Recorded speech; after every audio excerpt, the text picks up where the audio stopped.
가족 이야기가 오늘 등장을 합니다. 가족의 이야기는 우리에게 굉장히 익숙한 느낌이 들지요. 가족, 가정, 이런 이야기. 오늘 이 본문에는 그것도 예수님의 가족에 대한 말씀이 여기 등장을 합니다. 그래서 이 내용을 보면 대충 그 내용이 어떻게 되어 있는가 하면 이 내용을 보면은 이 예수님이 정말 우리가 아는 예수님이 맞는가, 이제 그런 생각도 좀 듭니다. 어떻게 이렇게 예수님이 가족에 대해서 냉정하신지, 예수님이 이래도 되는 건가, 그런 생각이 좀 한편으로는 살짝 들기도 하는 그런 말씀입니다. 어떤 사람이 예수님 앞에 나와서 지금 그 밖에 당신 모친과 동생들이 기다리고 있다. 무슨 말을 당신에게 하려고 이제 밖에 서 있다. 이렇게 이제 말씀을 드리니까 예수께서 이제 그 사람에게 뭐라고 하셨는가 하면, 누가 내 모친이냐, 누가 내 동생이냐, 이렇게 말씀하셨고, 또 거기에다가 그 50절에 보니까 누구든지 하늘에 계신 내 아버지의 뜻대로 하는 자가 내 형제요, 내 자매요, 모친이다, 이렇게 이제 말씀을 하신 겁니다. 그런데 과연 이 말씀이 여기 이제 왜 등장하는가, 이런 생각이 좀 들 수 있죠. 지금까지 바리새인들이 예수님을 그 박해하는 내용들이 계속 지금 아주 진행이 됐었는데, 이제 갑자기 여기에 뜬금없이 어떻게 보면 이제 가족 이야기가 여기에 등장을 하고 예수님의 가족이 이제 등장을 하는 겁니다. 그러니까 왜 예수님의 가족이 여기에서 이렇게 등장을 해서 이 얘기가 여기에 왜 들어가야 하는가, 이제 그런 생각이 이제 또 들 수 있고, 또 예수님은 그러면 왜 이런 말씀을 하는가, 왜 이렇게 그 가족들에 대하여 냉담해 보이는 이런 말씀을 하시는가 하는 것도 우리가 좀 이해할 필요가 있습니다. 그래서 이 사건을 우리가 이해하기 위해서 그 마가복음의 기록을 참고할 필요가 있는데, 마가복음에 이와 같은 사건을 기록하는 내용이 있습니다. 우리 한번 볼까요? 마가복음 3장 21절.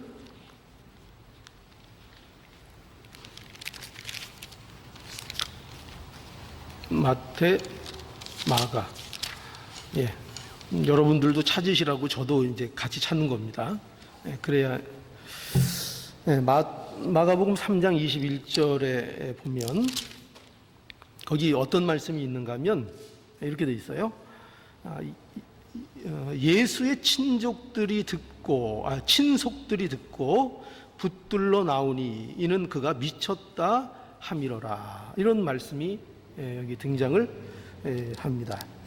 그러니까 이게 무슨 상황인가 하면은 예수님의 일을 지금 회방하는 일에 누가 지금 동원이 되고 있느냐 하면 그 친속들이 더해지고 있다는 것입니다. 이 친속들이라는 것은 예수님의 집안 사람들을 얘기하는 겁니다. 그 예수님의 친속들이 거기에 그 박해하는 세력에게 더해지고 있다, 이겁니다. 그러니까 예수님께서 안식일에 특별히 손 마른 자를 안식일에 고쳐주셨잖아요. 그러니까 이런 일들로 인해서 지금 예수님에 대한 그 박해가 계속 가열되고 있는 그런 상황입니다. 바리새인들이 예수님에 대해서 반감이, 예수님께서 일을 하면 하실수록 예수님에 대한 반감이 점점 심해져 가고 있는 이런 가운데에서 이제 예수님께서는 그렇다고 해서 거기에서 좌절하시거나 그만두시는 것이 아니라 또 예수님은 계속 자신이 할 일을 해 나가시는 그런 가운데 있는 겁니다. 그런데 이런 가운데 이제 친속들마저 예수님을 이제 핍박하는 그런 상황이 돼 있는 겁니다. 그래서 이런 내용들을 듣고 예수의 친속들이 듣고 붙들러 나오니, 그러니까 예수님을 붙들러 나온 겁니다. 예수님을 붙들고 예수님을 좀 만류하고 예수님을 막기 위해서 그 친속들이 동원되었고, 왜 그런가 하면은 그들이 보기에도 예수님이 어떻다고요? 미쳤다 이거죠. 그 친속들이 보기에도 예수님이 미쳤다, 이렇게 해서 핍박이 더해지고 있습니다. 그리고 이런 분위기 속에서 거기 우리 마가복음 3장 21절에 계속 이어서 31절에 보면은 이런 분위기가 계속 연결되어서 이제 31절에 보면 이렇게 됩니다. 때에 예수의 모친과 동생들이 와서 밖에 서서 사람을 보내어 예수를 부르니, 이렇게 이 사건이, 이 일들이 지금 진행이 되는 겁니다. 그러니까 보세요. 지금 예수님을 해방하려고, 예수님을 방해하려고 온 가족들이 동원되고 있다는 것을 우리는 볼 수 있습니다. 그러니까 예수님께서는 지금 어떤 상황 속에 있는가?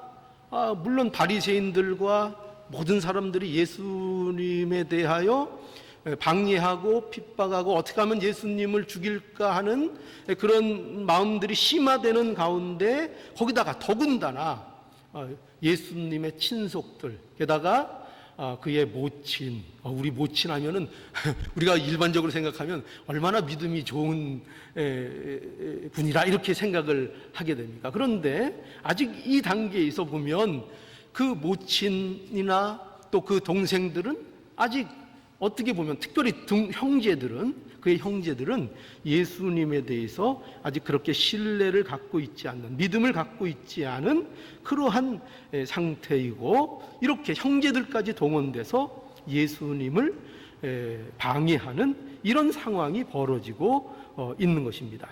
그러니까 이러한 상황 속에서, 이런 상황을 예수님이 모를까요? 예수님이 다 아시죠. 그들이 왜 지금 왜 이 시간에 왜 모친과 형제들이 자기를 만나려고 하는지, 과연 무슨 일 때문에 지금 또 어떤 사람이 찾아와서 이 일을 자기에게 고하고 있는지 예수님이 다 아시는 겁니다. 그래서 예수님께서 이런 상황 속에서 하시는 말씀이 뭐라고요? 말씀이 누구든지, 이러는 거죠. 누가 내 부모, 모친이고 누가 내 동생들이냐, 그러시면서 손을 들어서 누구를 가르치셨어요? 그 대신 제자들을 가르치시면서 하시는 말씀이 누구냐면, 누구든지 하늘에 계신 내 아버지의 뜻대로 하는 자가 내 형제요, 내 자매요, 모친이다, 이렇게 말씀을 하신 것입니다. 이런 분위기에서 이 말씀을 하신 거예요. 그래서 예수님이 여기 누구든지 하늘에 계신 내 아버지의 뜻대로 하는 자가 내 형제요, 자매요, 모친이라 하시는 이 말씀은, 그래서 우리에게 왜 이 말씀이 여기에서 이 말씀을 하시는가 하면, 이 상황을 통해서 예수님께서는 아주 중요한 내용을 말씀해 주시는 거예요. 그게 뭔가 하면, 이게 아주 적절하게 떨어지는 상황이기 때문이에요. 이 상황을 통해서 예수님께서는 이겁니다. 혈연 관계 이상의 혈연 관계, 사람에게는 인간이라는 존재에게는 혈연 관계 정도가 전부가 아니다 이거예요. 인간이라는 존재는 그렇게 무슨 인간의 혈연이나 무슨 뭐 피나 무슨 민족이나 이런 거에 붙들려서 그것만 최상의 가치로 붙들고 사는 존재가 아니고, 그런 존재가 아니고, 인간이라는 존재는 그 이상의 중요한 것들을 가치로 가지고 있어야 되는 존재들이다. 이제 그 말씀을 이 상황을 통해서 말씀해 주고 계신 겁니다. 그게 누구든지 하늘에 계신 내 아버지의 뜻대로 하는 자가 내 형제요, 자매요, 모친이라는 예수님의 말씀인 겁니다. 그래서 오늘은 이 말씀을 통해서 예수님께서 중요하게 생각하시는 거 우리가 두 가지를 살펴보아야 되겠습니다. 그게 뭐냐면 두 가지 제가 오늘 본문을 통해서 여러분들에게 두 가지 본문을 속에서 증거할 텐데 뭐가 중요하냐 하면 첫 번째로 중요한 거 하나는 예수님의 가족의 중요성입니다. 예수님의 가족. 그러니까 세상 가족을 얘기하는 게 아니에요. 세상 가족에 대한 중요성을 여기 말씀하는 게 아니고 예수님이 생각하는 가족. 그러니까 예수님이 누가 가족이라 그랬어요? 하나님의 뜻을 행하는 자라야 나의 가족이다 이렇게 말씀하고 있죠. 그래서 혈연의 가족 이상의 가족, 그 가족이 뭐냐면 바로 하나님의 뜻대로 하는 가족, 예수님의 가족, 그것이 중요하다.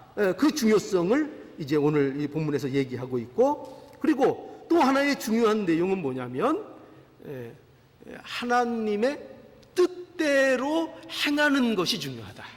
하나님의 뜻대로 행하는 것이 중요하다. 이 두 가지를 이제 말씀하는 겁니다. 그래서 제가 이 두 가지를 좀 오늘 본문 통해서 좀 말씀 드리려고 합니다. 그래서 우리가 첫 번째로 생각할 게 뭐냐면은 예수님 가족의 중요성입니다. 예수님의 가족의 중요성. 이 예수님의 말씀은 세상의 혈연적인 가족보다 중요한 가족이 있다 하는 겁니다. 중요한 가족이 있다. 그거보다 더 중요한 가족이 있다. 그러나 우리가 오해는 하지 말아야 할 것은 뭐냐면 예수님이 그렇다고 해서 지금 이 가족 관계를 부정하거나, 그러니까 세상적인 혈연 가족을 얘기하는 거죠.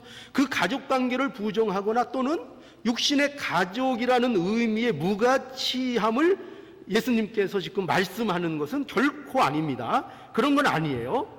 그러니까 이걸 잘못 또 이용해서 봐라. 예수님께서 세상 그 모친도 그냥 모른 척했고 형제도 모른 척했으니 우리도 믿음을 위해서는 뭐 부모도 형제도 다 모른 척해도 상관없다.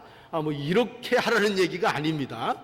그런 말씀이 아니고 그렇게 책임이 없다는 말씀이 아니에요. 왜냐하면 예수님은 그의 가족과 또 그의 형제들에 대해서 우리가 보지 않아도 예수님께서 그 모친을 얼마나 귀하게 여기고 사랑했을 거라 하는 것은 우리가 충분히 우리는 알 수 있습니다. 그렇죠? 왜냐하면은 예수님의 속성이 그럴 수밖에 없고 또 성경에 가르치는 전반적인 내용이 절대로 가족을 등한시하거나 부모를 등한시하도록 성경에서 가르침하고 있는 데가 전혀 없어요.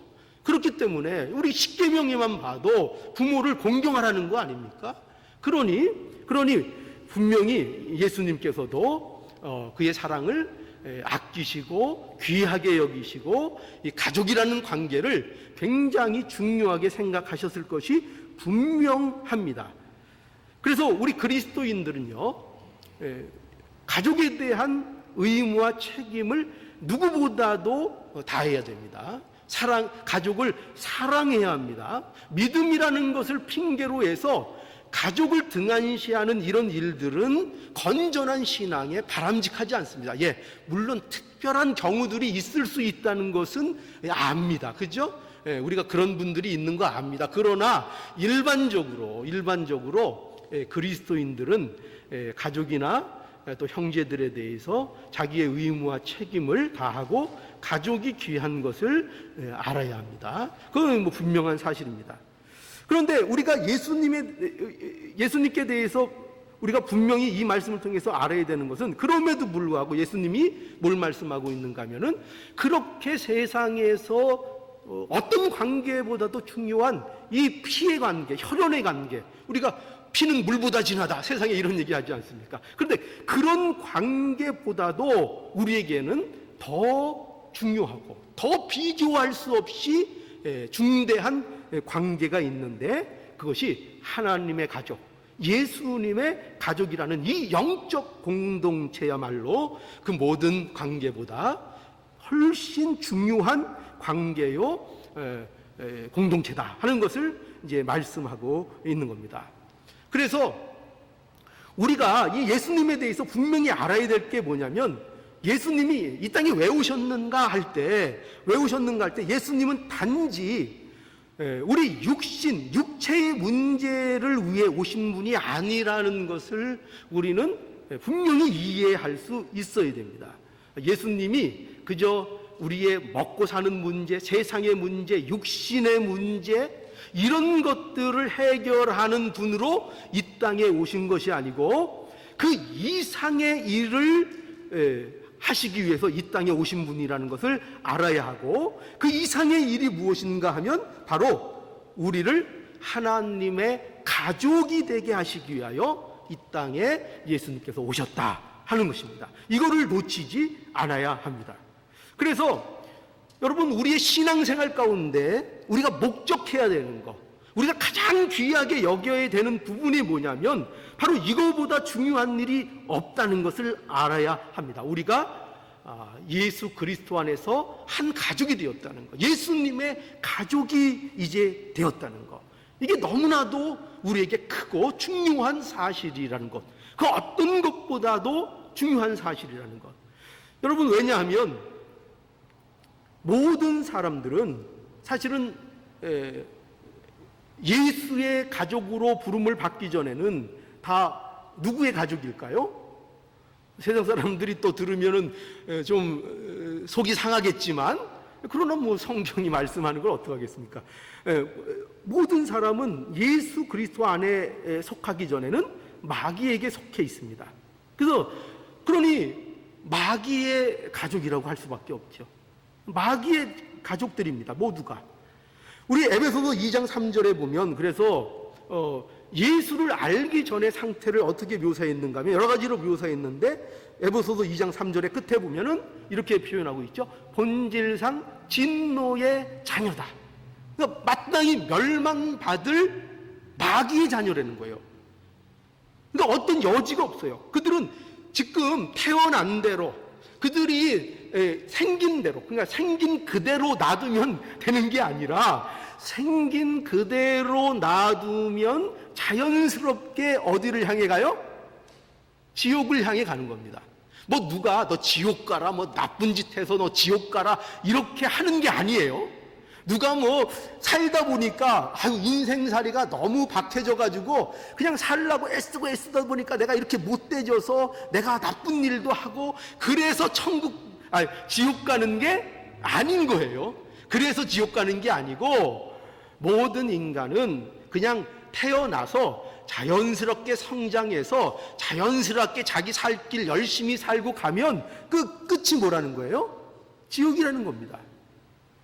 그게 성경이 얘기하는 인간의 운명이에요. 죄로 인해서 인간들에게 찾아온 비참함이라고 말할 수 있습니다. 그래서 성경은 본질상 진노의 자녀다 이렇게 말씀하고 있고, 또 예수께서 그 바리새인들에게 뭐라고 하셨는가 하면은, 바리새인들은 뭐를 항상 주장했죠? 그들이 우리는 아브라함의 후손이다 이거죠. 우리 아버지가 심지어 우리 아버지는 아브라함이다.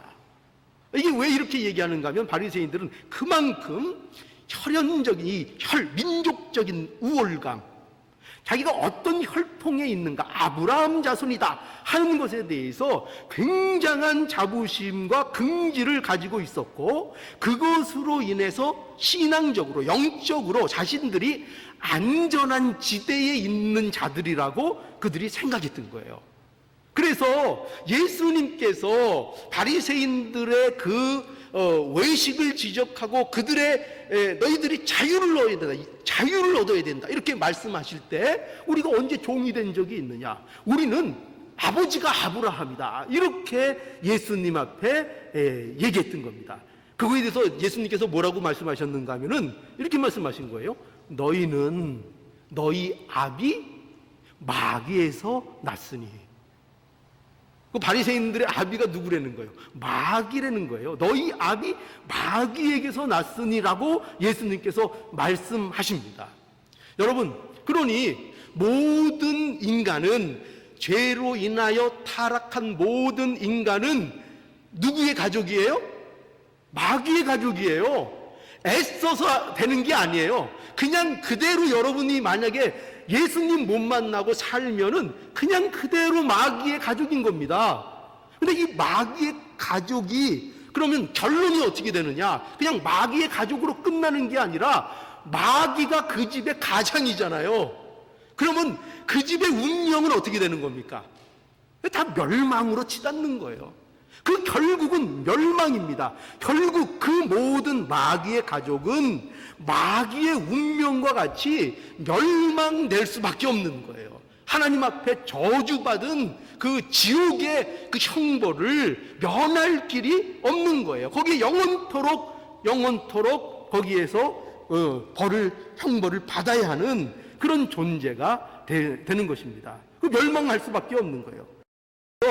그래서 누구의 가족인가? 이게 근본적으로 중요한 겁니다. 누구의 가족인가? 우리 세상에서도 그렇잖아요. 누구의 가족인가? 어느 패밀리인가? 그죠? 우리가 결혼할 때도 미국은 확실히 덜한 것 같아요. 근데 우리 한국 정서를 얘기하자고요. 한국만 봐도 결혼 문제 나오면 집안을 얼마나 따집니까? 그죠? 아주 골치 아프죠. 그냥 그 아버지가 뭐하니, 엄마는 어떤 분이니, 뭐 성품이 어떠니, 그저 결혼하는데 그냥 친가 쪽 사람들 성품을 다 뒷조사를 해야 돼요. 그게 세상이 그렇다 이겁니다. 그죠? 세상이. 그러니 세상에서도 뭐가 중요해요? 그 배경, 가정이 어떠냐. 근데 그 일리가 있죠. 왜냐하면은 그가 어떤 환경에서 컸느냐 하는 것이 굉장히 사실은 그 사람의 형성에 중요한 목을 갖고 있는 것이 사실이기 때문에 그렇습니다. 그래서 가족이 중요하죠, 세상에서도. 그런데 영적으로는 더할 나위 없다는 거예요. 영적으로 볼 때 예수님은 이 마귀의 자녀에게 하나님의 자녀가 되게 하시려고. 그러니까 예수님이 오신 목적이 뭐냐? 이 모든 마귀에게 속한 이 마귀의 자녀들을 누가 되게 하시려고요? 하나님의 자녀가 되게 하시려고 예수님께서 이 땅에 오셨다 하는 것입니다. 즉 예수님의 가족을 만드시려고, 예수님의 가족을 만드시는 게 목적이라는 거예요. 그래서 예수님의 가족은, 여러분 보세요. 예수님의 가족은, 그러면 예수님의 가족은 누가 아버지입니까? 예수님의 가족은 하나님이 아버지이실 거 아니에요, 그죠? 하나님께서 아버지가 되시고, 그러면 또 가정이니까 누구도 있어야 되죠? 가족은 누가 있어야 돼요? 또 신랑도 있어야 되잖아요, 그죠? 신랑. 그 신랑은 누굽니까? 신랑은 또 예수님이 우리의 또 신랑이 되어주시고, 그죠? 그러면 또 그렇게 되면 또 어떨 때는 하나님이 우리의 시아버지도 되시네요. 시아버지도 되시고, 또 어느 때는 거기 어머니는 없는가? 하나님이 또 어머니도 되어주시는 거예요. 또 예수님께서 성경에는 예수님께서 우리의 형제도 되어주시고, 또 예수님께서 우리의 친구도 되어주시고, 또 그뿐입니까? 또 믿음의 수많은 믿음의 형제들이, 그죠? 믿음의 형제 자매들이 영원히 한 가족으로 함께 있게 되는 거죠. 그래서 예수의 가족이 이렇게 되어서 영생을 함께 누리고 신령한 복을 함께 하나님의 나라에서 누리며 사는 이 신령한 가족, 새로운 가족, 예수님의 가족이 되게 하신다는 것입니다. 그래서 이게 중요하다는 거예요. 이 예수님의 가족. 그러니까 다른 가족은 다 못돼도 어떻게 보면 괜찮습니다. 물론 세상에서 가족의 문제가 나빠지고 어떤 나쁜 일로 인해서 가족 때문에 불행을 느끼는 사람도 때로 있어요. 그렇죠? 그런데 이 예수님의 가족은 그런 일이 절대로 없다는 거예요. 우리가 세상에 대해서 가족에게 실망하고 가까운 사람에게 실망하고 때로는 좌절하고 배신당하고 이런 것으로 인해서 상처받고 이런 일들이 세상에서는 얼마든지 일어나지만 하나님의 나라에서 또 예수님의 가족이 된 그 예수님의 가족 안에서는 결코 이러한 일이 이루어지지 않는다는 거예요. 언제나 거기에는 변함없는 사랑과 자비와 인자와 하나님의 보살핌과 누구보다도 가장 믿을 만한 거, 거기에 주인이 되시고, 그죠? 우리의 아버지가 되시는 그분이 전능하신 아버지이시고 우리의 예수 그리스도께서 우리의 신랑이 되셔서 우리를 지키시고 보호하시는 그 예수님의 가족, 이게 얼마나 복됩니까? 그러니까 이 가족이 돼야 된다는 거예요. 그러니까 우리가 예수님의 가족이 되는 것, 이것이 얼마나 감사한 일이고 얼마나 중요한 일인가, 이것을 놓치지 않아야 할 것을 예수님께서 이제 이 말씀을 통해서 말씀하고 계신 거예요. 여러분, 그러면 어떻게 우리가 예수님의 가족이 될 수 있을까요? 어떻게 하면 우리가 예수님의 가족이 되죠? 너무 간단하잖아요. 그죠? 어떻게 하면 예수님의 가족이 됩니까? 어떻게 하면 되는 거예요? 예수를 믿으면 되잖아요. 어떻게 하면 된다고요? 예수를 믿으면 예수님의 가족이 되는 것입니다. 예수님을 영접하는 자는 누구든지 예수님의 가족이 되는 것입니다. 요한복음 1장 12절에 보면 영접하는 자, 곧 그 이름을 믿는 자들에게는 하나님의 자녀가 되는 권세를 주셨으니 이는 혈통으로나 육정으로나 사람의 뜻으로 나지 아니하고 오직 하나님께로서 난 자들이니라. 여기 보면 누구에게 하나님의 자녀가 되는 권세를 주셨나요? 누구에게 주신 거예요? 뭐 잘생긴 사람? 얼굴이 헐멀끔하게 잘생기고 키가 크고 그런 사람을 자녀로 특별히 삼으십니까? 아니면 돈 많은 사람 자녀로 삼으십니까? 아니면 똑똑한 사람, 아니면 무슨 마음 수련이 잘 된 사람, 이런 사람을 하나님께서 자녀로 삼으십니까? 아니죠. 그게 아니에요. 세상에는 그런 것들로 자녀를 삼으려고 그럴 거예요. 누구를 양자로 삼는다 하면은 그 양자의 많은 것을 보겠죠, 될 사람. 그죠? 얘가 어느 집안에서 태어난 애인가, 어떤 아빠 엄마를 가졌는가, 그죠? 그런 여러 가지 환경, 얘가 건강한가, 이런 많은 외적인 요소들을 가지고 아마 자녀를 삼으려고 할 것입니다. 그런데 하나님의 가족이 되는 거, 하나님의 자녀가 되는 거는 그런 기준이 아니라는 거예요. 절대로 그런 기준이 아니라 누구든지, 여기부터 놀라잖아요. 누구든지 예수 그리스도 영접하는 자, 그 이름을 믿는 자들에게는 하나님의 자녀가 되는 권세를 주셨다, 이렇게 성경이 분명하게 약속하고 못을 받고 있습니다. 누가 예수님의 가족이 되어? 영접하는 자, 그 이름을 영접하는 자, 예수 그리스도를 믿는 자, 예수님의 가족이 되는 것입니다. 에베소서 3장 19절에 그러므로 이제부터 너희가 외인도 아니요 손도 아니요 오직 성도들과 동일한 시민이요 하나님의 권속이라. 하나님의 가족이라는 얘기입니다. 하나님의 가족. 우리는 모두가 이방인들과 같은 존재들이었죠. 우리는 모두가 외인이었습니다.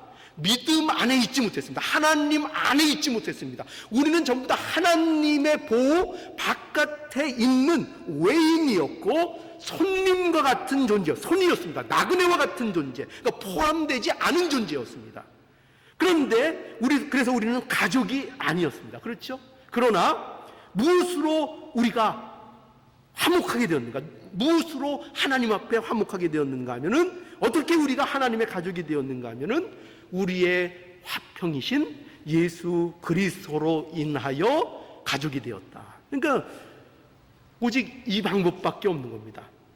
예수님의 가족이 되는 거. 어떻게 된다고요? 예수님을 믿으면 됩니다. 예수님을 믿는 자는 예수님의 가족이 됩니다. 이것처럼 복된 것이 없는데, 이것처럼 복되고 영광스럽고 이것처럼 우리의 미래에 대한 보장이고 이런 것이 없는데, 이것보다 더 좋은 게 있어요? 그런데 이게 어떻게 우리가 이 속에 들어가게 되는가? 예수 그리스도를 믿으면 된다는 것입니다. 성경이. 예수 그리스도를 영접하면 된다는 것입니다.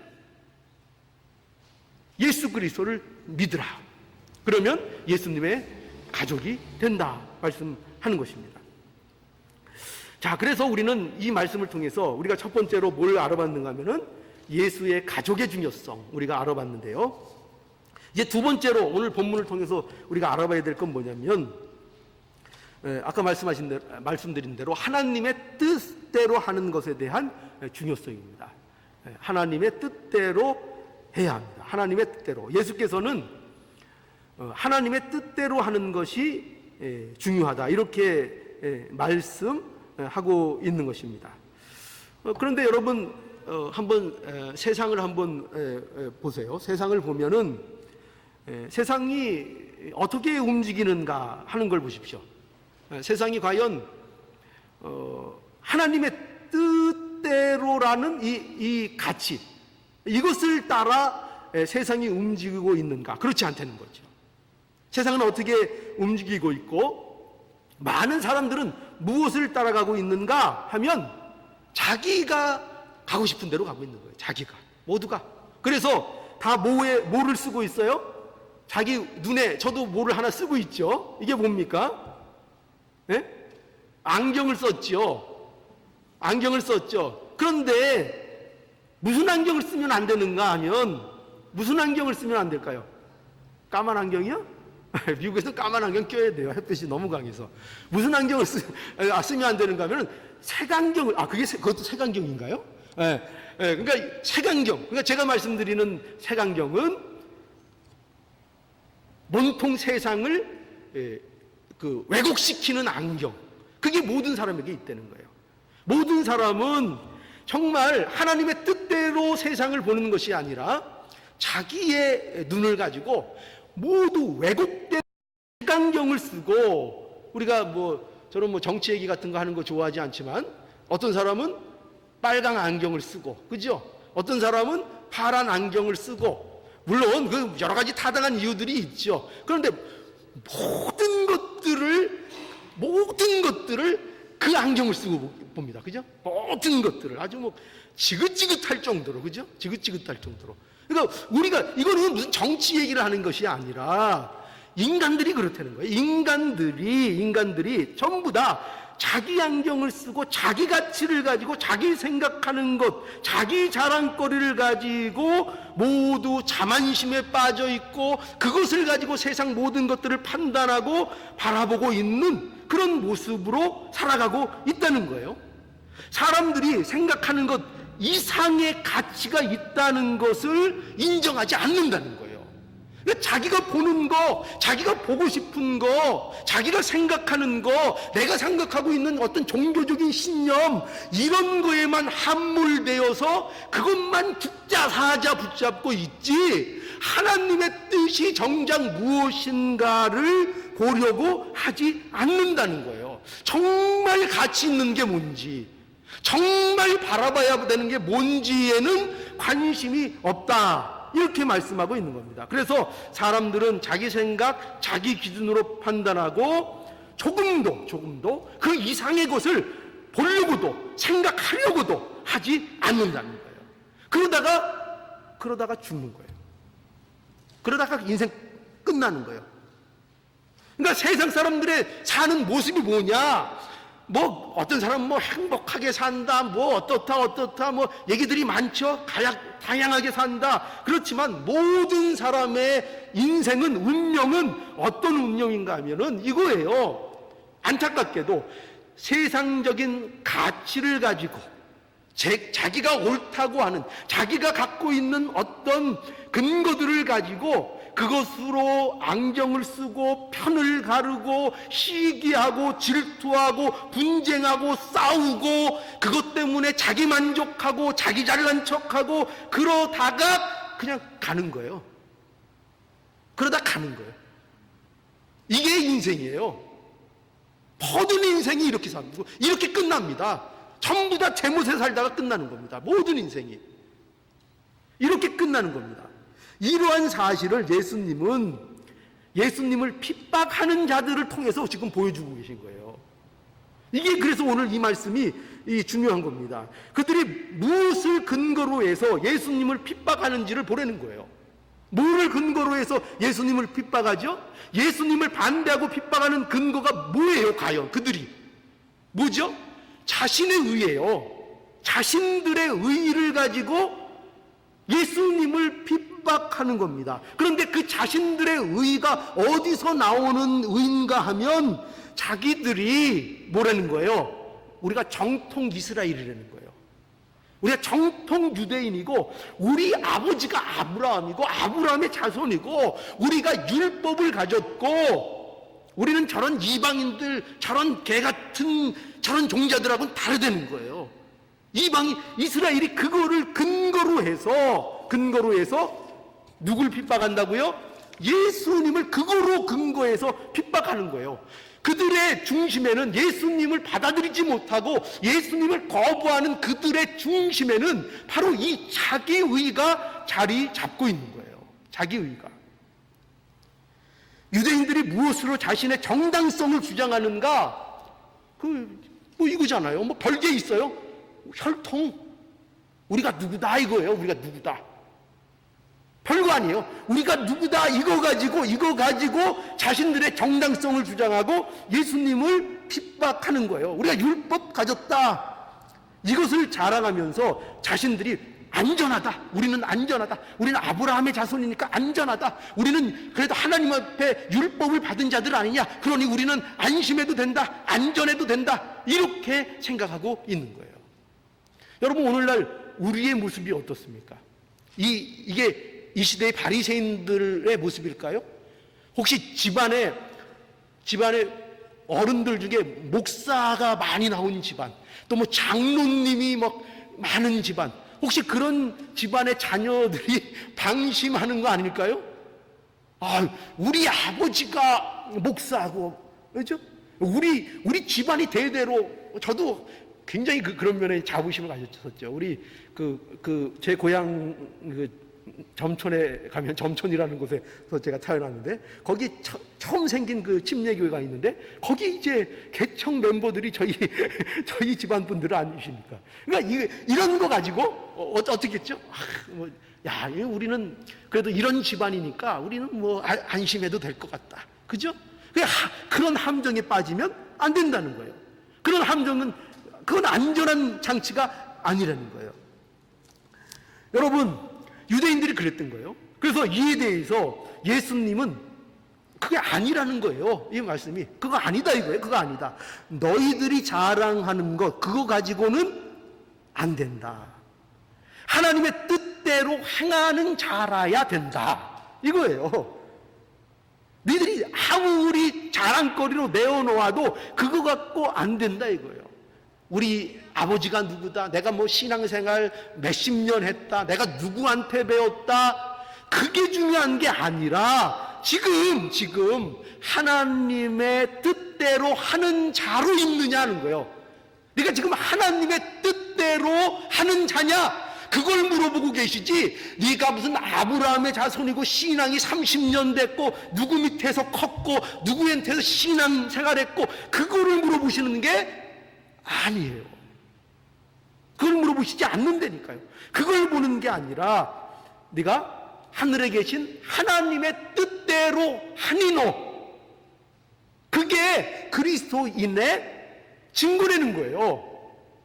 아브라함의 자손이라는 게 그리스도인의 증거가 아니고, 내가 지금 교회를 몇 년 다닌 게 그리스도인의 증거가 아니고, 하늘에 계신 하나님의 뜻대로 행하는 자가 되는 것이 그리스도인의 증거라는 거예요. 그러니 하나님의 뜻대로 하는 것, 이것처럼 중요한 것이 없다.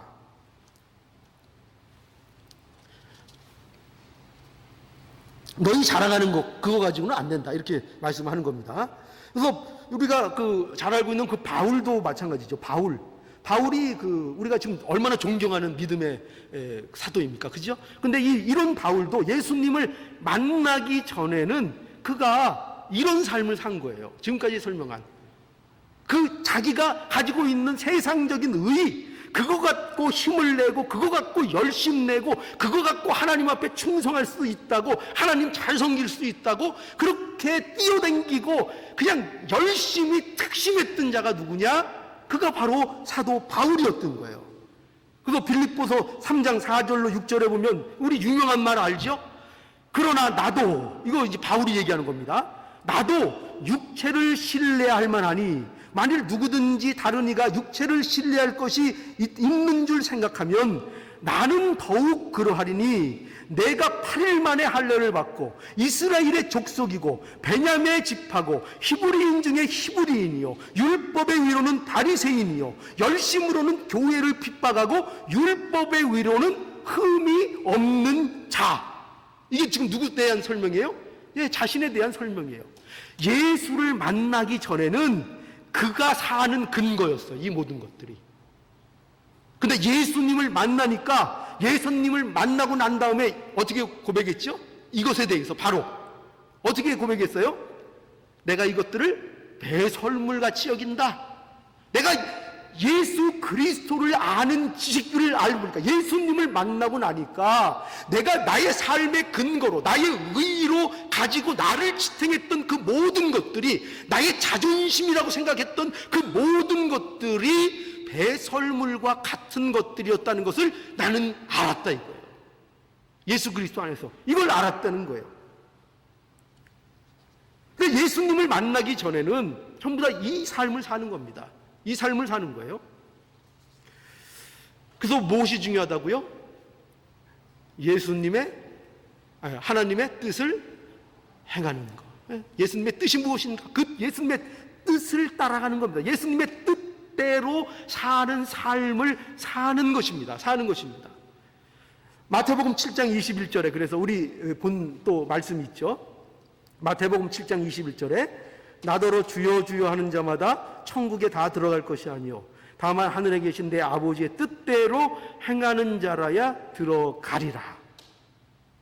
여러분, 이 말씀도 우리가 잘 이해해야 되는데, 이 말씀은 결코 행위 구원을 말하는 그런 내용이 아닙니다. 여기서 아버지의 뜻대로 행하는 자는 원래는 지옥 가야 되는데 하나님의 뜻대로 행해서 천국 간다, 이런 식의 어떤 율법적인 행위 구원식으로의 설명이 아닌 거예요. 그것이 아니라 여기서 예수님의 뜻대로 행하는 자는 예수 그리스도를 믿는 자를 말하는 거예요. 예수 그리스도를 믿는 거예요. 예수님을 그리스도로 믿음으로 열매를 맺는 자, 이 설명을 여러분 기억하십시오. 예수 그리스도를 믿음으로 그 삶의 열매를 맺는 자가 누구냐 하면 하나님의 뜻대로 행하는 자예요. 왜 그가 하나님의 뜻대로 행하는가? 그가 예수 그리스도를 믿기 때문이에요. 그래서 그는 당연히 어디 가겠어요? 천국에 가는 거예요. 근데 하나님의 뜻대로 행하지 않는 자는 행하긴 행해요. 우리 뒤에 보면은 선지자 노릇하고 귀신 내어 쫓고 여러 가지 일을 하지요. 여러 가지를 하는데 예수님께서 내가 너를 도무지 모른다 그러세요. 그리고 불법을 행하는 자라고 책망하십니다. 왜 그렇죠? 뭐가 없어요? 행하긴 행했는데 예수 그리스도를 믿는 믿음이 없어요. 믿음이 없어요. 그러니까 예수 그리스도를 믿는 믿음이 없다는 것은 하나님의 뜻대로 행하는 자가 되지 못한 거예요. 자기 뜻대로 행한 자였던 거예요. 자기 뜻대로. 하나님이라는 이름, 종교라는 이름, 예수님이라는 이름을 가지고 나갔음에도 불구하고 결국 그 일은 자기 뜻대로 한 일이었던 거예요. 자기 유익을, 자기 욕심을 위해서, 자기 종교적인 우월감과 종교적인 어떤 존경심을 받기 위한 종교적인 행위에 불과했던 거예요. 예수님을 믿어서 예수님을 믿는 믿음이 결과가 돼서 열매를 맺은 그런 자가 아니었던 거예요. 아니었던 거예요. 그러니까 하나님을 따르는 자가 아니었던 거죠. 하나님의 뜻을 따르는 자가 아니었던 거예요. 하나님의 뜻을 따르는 자가 아니면 천국에 그래서 들어갈 수 없는 것입니다. 그래서 인간에게서 중요한 건 뭐예요? 하나님의 뜻대로 사는 것. 그래서 이게 중요합니다. 열매가 왜 중요하다 그랬죠? 열매는 뭐를 반증해요? 그 본질이 뭔가를 나타내는 게 열매이기 때문에 열매가 중요하다 그랬죠? 왜 하나님의 뜻대로 사는 자가 되는 것이 중요하냐 하면 그가 예수 그리스도를 믿는다는 증거가 하나님의 뜻대로 하는 자가 되는 것이기 때문이에요. 하나님의 뜻대로 해야 그것이 유의가 돼서 구원을 받는다는 것이 아니고 하나님의 뜻대로 하는 자래야 그 안에 예수 그리스도를 믿는 믿음이 있다는 것이 그 안에 증명이 되기 때문인 거예요. 이것이 바로 예수님의 말씀입니다. 그래서 오늘 이 말씀은요, 무슨 그리스도인이 되라, 너희가 하나님의 뜻을 따르라, 이런 명령이라기보다, 물론 그런 명령이 우리에게 필요합니다. 명령이라기보다, 그러나 여기서 이 말씀은 그리스도인에 대한 설명인 거예요. 예수님이 그리스도인은 어떤 자인가를 설명하고 계신 거예요. 그리스도인은 누구냐? 하나님의 뜻을 따르는 자들이다 이거예요. 그리스도인이 누구냐? 누구라고요? 그냥 교회에 나오면 그리스도인이라고요? 아니요, 그 착각에서 벗어나야 돼요. 물론 그게 위로가 될 겁니다. 교회 출석하면 하나님의 자녀다, 물론 그런 말씀이 위로가 될 수 있어요. 그러나 그럼에도 불구하고 우리가 분명히 알아야 되는 건 뭐냐면 예수 그리스도인은 누구냐? 하나님의 뜻대로 사는 자가 그리스도인입니다.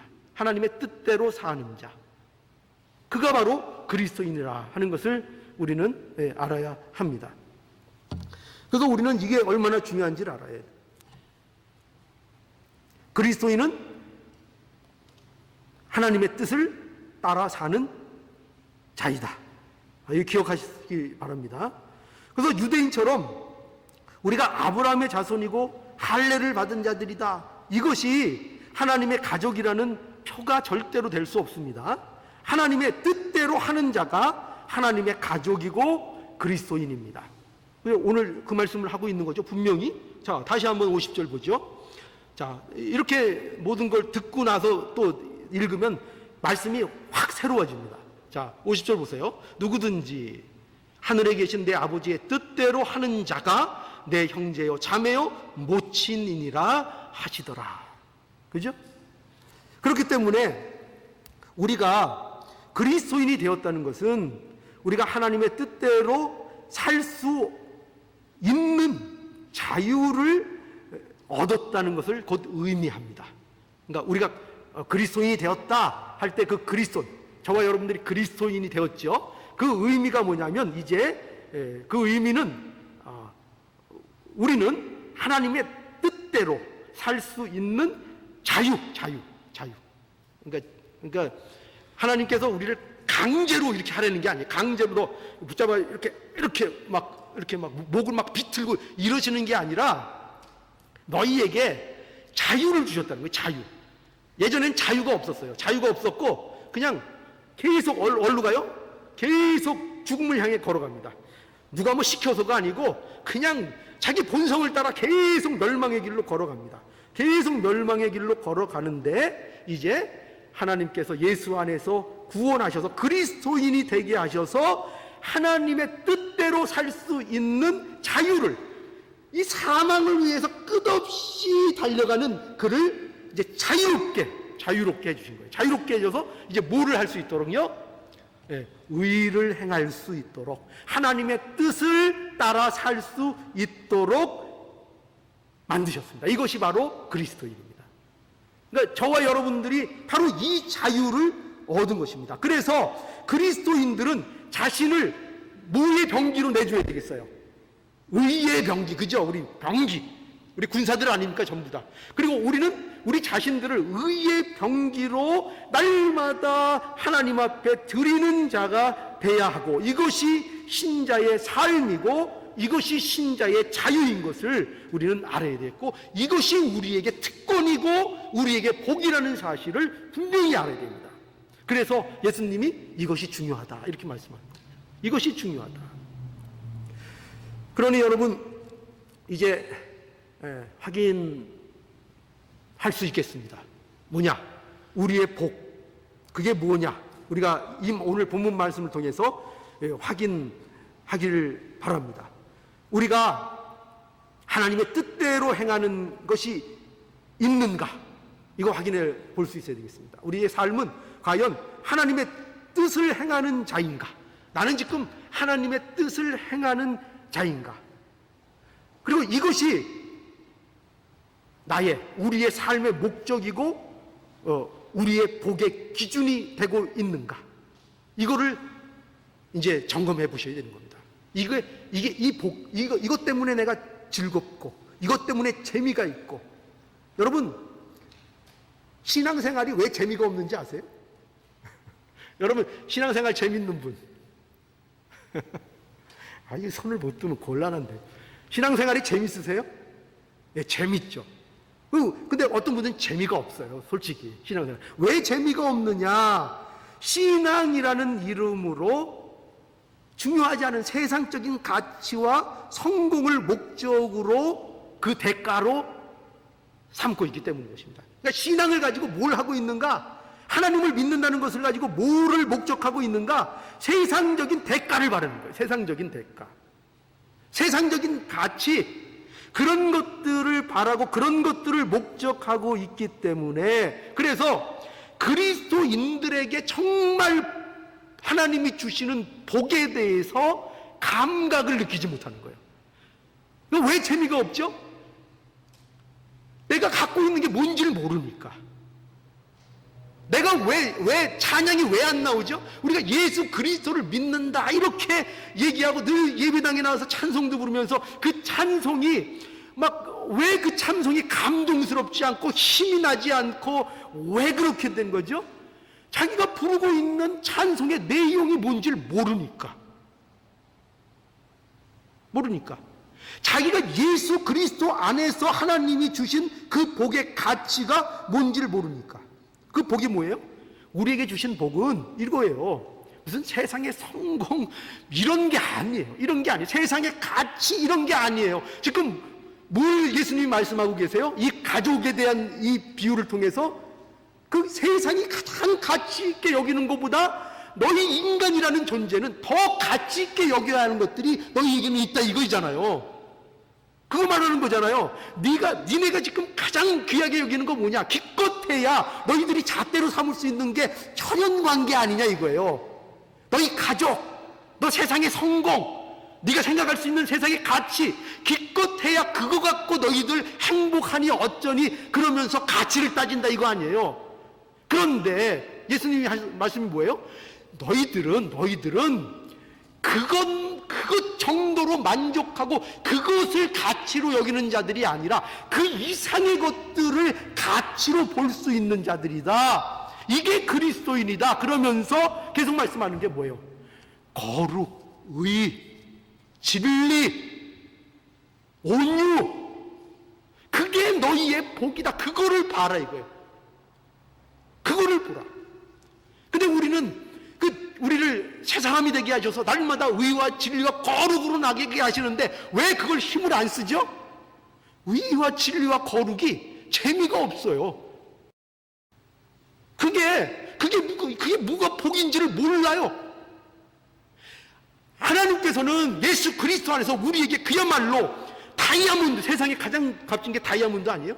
다이아몬드를 그냥 우리에게 그냥 쏴주셨는데 그 다이아몬드, 내 안에 하나님이 주신 다이아몬드가 이게 뭐 하는 거지? 이게 무슨 돌덩인가? 이게 뭐 자꾸 하나님은 내가 달래는 건 안 주고 참 맨날 이런 돌덩이만 줘.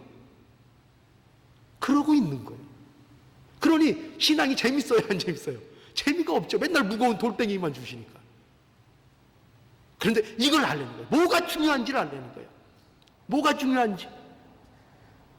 진정한 그리스도의 가치, 그것을 알려는 것입니다. 그것이 우리에게 주어졌다.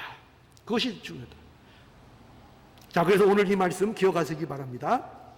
자, 50절. 누구든지 하늘에 계신 내 아버지의 뜻대로 하는 자가 내 형제요 자매요 모친이니라. 이 말씀을 통해서 우리의 무엇보다 중요한 거 한 가지, 예수님의 가족이 되는 거, 이게 얼마나 중요한가, 이게 얼마나 복인가 우리가 생각했고, 또한 이 말씀을 통해서 이제 우리가 하나님의 뜻대로 하는 거, 이게 얼마나 중요하고 이것이 우리에게 근본적으로 복인가 하는 것을 우리가 상고해 보았습니다. 이 말씀 명심하셔서 우리의 가진 복으로 인하여 즐거워하고 기뻐하고 뛰놀 수 있는 저와 여러분들의 신앙 되기를 간절히 바랍니다.